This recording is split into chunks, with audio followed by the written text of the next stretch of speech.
Se la storia è stata riscritta, è molto probabile che la stessa cosa sia avvenuta per la geografia. Il caso Tartaria riassume il doppio intervento, sia storico che geografico, e il fatto che questa realtà non venga riconosciuta da nessuna ricostruzione ufficiale fa pensare anche a un accordo condiviso fra Est e Ovest. Osserviamo queste rappresentazioni della Terra. Non ci sono due immagini uguali, quindi quale sarà quella vera? Naturalmente dovrebbe essere l'ultima versione, ma subito dopo ne arriva un'altra che è ancora più aggiornata. Sarà quella definitiva? Non credo proprio. Ci saranno ancora sorprese, dal momento che sull'argomento si è sviluppata un'ampia discussione, che ha visto molti ricercatori in contrasto con la versione ufficiale. E non poteva essere altrimenti, infatti nel corso del tempo ci sono state terre che sono scomparse, altre che si sono rimpicciolite,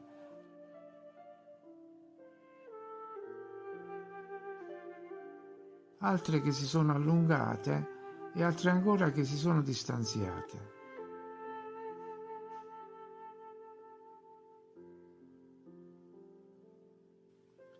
Ma le anomalie non riguardano solo la posizione e la grandezza, bensì anche la forma stessa del posto in cui viviamo. Inoltre ci sono anche delle caratteristiche variabili.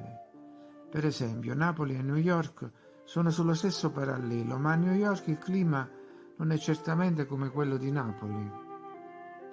Poi ci sono acque che si riscaldano in un posto e portano il loro calore a 10.000 km di distanza. E ci sono basi navali lontanissime dalle nazioni che dovrebbero proteggere. Ma sono davvero così lontane? Ad ogni modo, questa volta vorrei parlare di una mia personale curiosità, a cui ho accennato in un altro video. Si tratta di una domanda di molti anni fa, di quando leggevo i fumetti. I miei preferiti erano il Grande Black, Capitan Mickey e naturalmente Tex Willer. Molte delle avventure di Tex si svolgevano nella Chinatown di San Francisco. Leggendo Tex uno si aspettava di trovare storie di indiani e cowboy, carovane di pionieri, invece trovavo anche un gran numero di cinesi. E non era un'invenzione degli autori, c'erano veramente già tanti cinesi in America nel 1800. Ma da dove venivano? Come erano arrivati nel Far West, in California? Possibile che avessero attraversato 12.000 chilometri di oceano.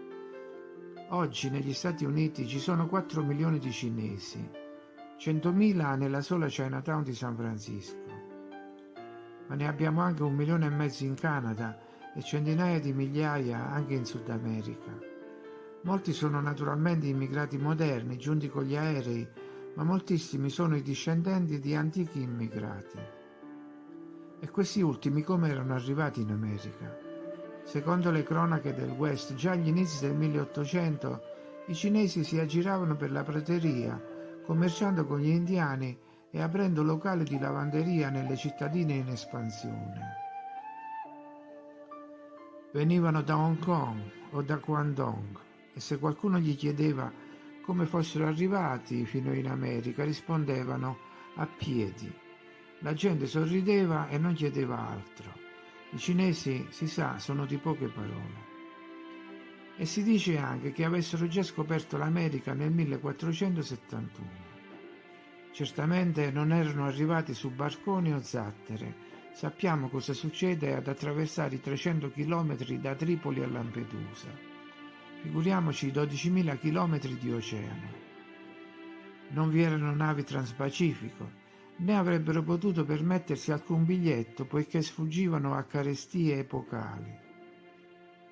Neppure venivano attraverso l'Asia, poi l'Africa o l'Europa e dai porti del Mediterraneo attraverso l'Atlantico. Il percorso era ancora maggiore ed Ellis Island, dove più tardi sarebbe confluito il grosso dell'immigrazione dall'Europa, fu aperta solo nel 1892. Qualcuno sostiene che fossero portati da navi negriere, come schiavi, ma se così fosse, perché non dirottarli nelle piantagioni della Louisiana? E inoltre, essendo schiavi, come avrebbero potuto aprire lavanderie in California o essere assunti nei lavori della ferrovia? Ce n'erano 20.000 che lavoravano nella ferrovia Transcontinental e 15.000 nella Central Pacific Railroad.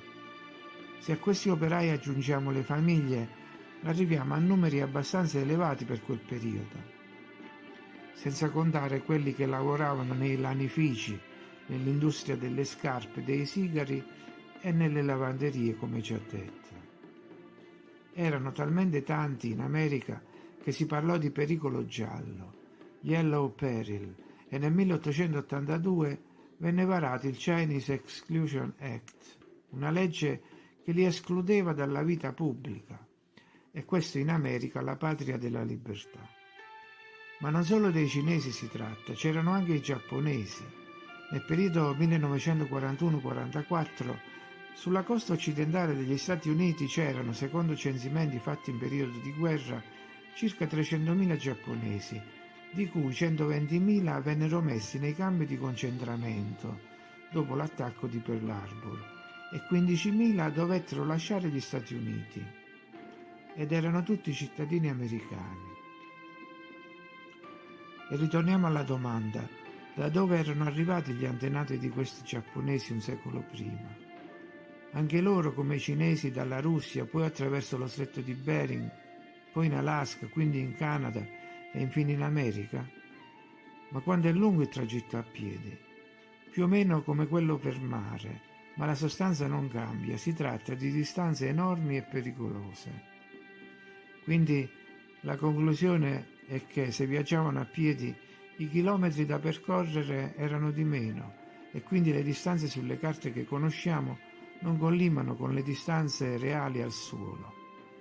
In ogni caso i cinesi erano là e questo è un dato di fatto. Dicevano di essere arrivati a piedi e questo è plausibile. Quindi il tragitto deve essere più corto. Ritornando allora alle carte iniziali, qualcuno potrebbe spiegare meglio il mistero. C'è questo, per esempio, che ci mostra come il percorso fosse interamente sul terreno e non proibitivo. Si potrebbe dire che si tratta di una carta inaccurata, eppure più di una volta abbiamo avuto prova di conoscenze insospettabili da parte degli antichi cartografi.